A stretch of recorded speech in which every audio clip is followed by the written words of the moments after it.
Di saat dunia menunggu emas untuk bersinar, ada satu aset yang justru tenggelam dalam diam. Silver. Bukan naik sebagai pelindung, tapi jatuh mengikuti tekanan yang tak terlihat. Ini bukan sekadar penurunan harga, ini adalah jejak kekuatan besar yang sedang bermain di balik layar. Di video ini, kita akan membedah pergerakan silver secara fundamental, teknikal, hingga skenario trading paling rasional. Minggu ini, market tidak benar-benar panik, tapi juga tidak benar-benar tenang. Investor berada di tengah kebingungan, inflasi belum turun sesuai harapan, ekonomi belum cukup lemah untuk dipotong suku bunganya. Dan bank sentral masih menahan keputusan besar mereka. Di tengah kondisi ini, satu hal menjadi jelas. Dolar Amerika kembali menunjukkan dominasinya. Dana mengalir bukan ke gold, bukan juga ke silver, tapi kembali ke dolar Amerika Serikat. Dan disinilah cerita silver berubah. Alih-alih naik sebagai safe haven, silver justru ikut jatuh tertekan oleh kekuatan dolar dan lemahnya permintaan industri global. Analisa fundamental. Kita masuk lebih dalam. Dari sisi data ekonomi, inflasi masih berada di level yang keras kepala. Belum cukup turun untuk membuat The Fed nyaman. Di sisi lain, data tenaga kerja masih kuat. Ini artinya ekonomi belum melemah.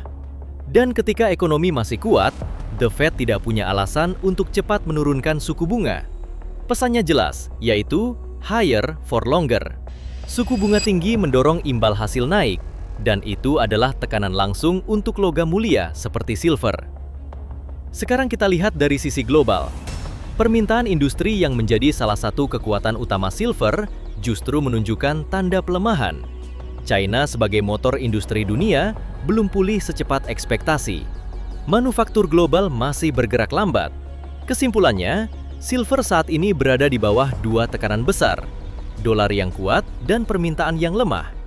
Dan ketika dua kekuatan ini bertemu, hasilnya hanya satu, yaitu tekanan bearish. Analisa teknikal. Sekarang kita masuk ke chart, tempat di mana semua cerita itu terlihat nyata. Perhatikan area atas ini. Market sebelumnya bergerak sideways di dalam zona supply 75 hingga 76,50. Ini bukan sekedar sideways, tapi ini adalah fase distribusi. Smart money keluar dari market di area ini dan kemudian breakdown terjadi. Struktur market berubah dari netral menjadi bearish. Lower high mulai terbentuk, lower low mulai tercipta. Ini adalah tanda klasik bahwa seller sekarang memegang kendali. Perhatikan posisi harga. Sekarang berada di bawah EMA dan EMA mulai mengarah turun. Ini bukan hanya koreksi, tapi ini adalah momentum. Zona penting pada bagian atas terdapat zona supply kuat di 75 hingga 76,50 dan area resistance di 73 sampai 74.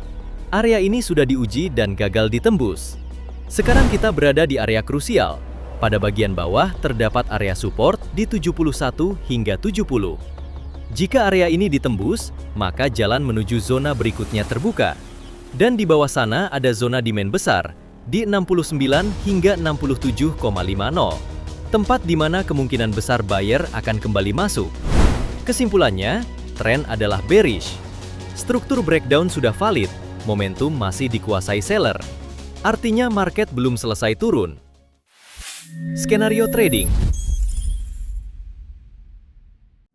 Skenario utama masih bearish. Ini adalah skenario dengan probabilitas tertinggi. Jika harga tetap di bawah 73 atau gagal naik menembus resistance dan support 71 ditembus, maka potensi penurunan lanjutan sangat terbuka dengan target menuju 70. Bahkan dapat menuju zona demand 67,50. Setup terbaik menunggu pullback, lalu melihat rejection. Namun skenario bullish akan terjadi. Jika harga mampu kembali ke atas area resistance 73 hingga 74 dan bertahan, maka kita bisa melihat retracement dengan target 75 hingga 76,50. Ini hanya koreksi, bukan perubahan tren utama. Market tidak pernah bergerak secara acak. Setiap candle adalah keputusan. Setiap pergerakan adalah jejak dari kekuatan besar. Dan tugas kita bukan menebak, tapi membaca. Karena pada akhirnya, bukan yang paling pintar yang bertahan, tapi yang paling disiplin. Sampai jumpa di analisa berikutnya. Jika kamu merasa analisa seperti ini membantu kamu membaca market, jangan lupa like, subscribe, dan bagikan ke sesama trader. Trade smart, manage risk, dan semoga profit konsisten.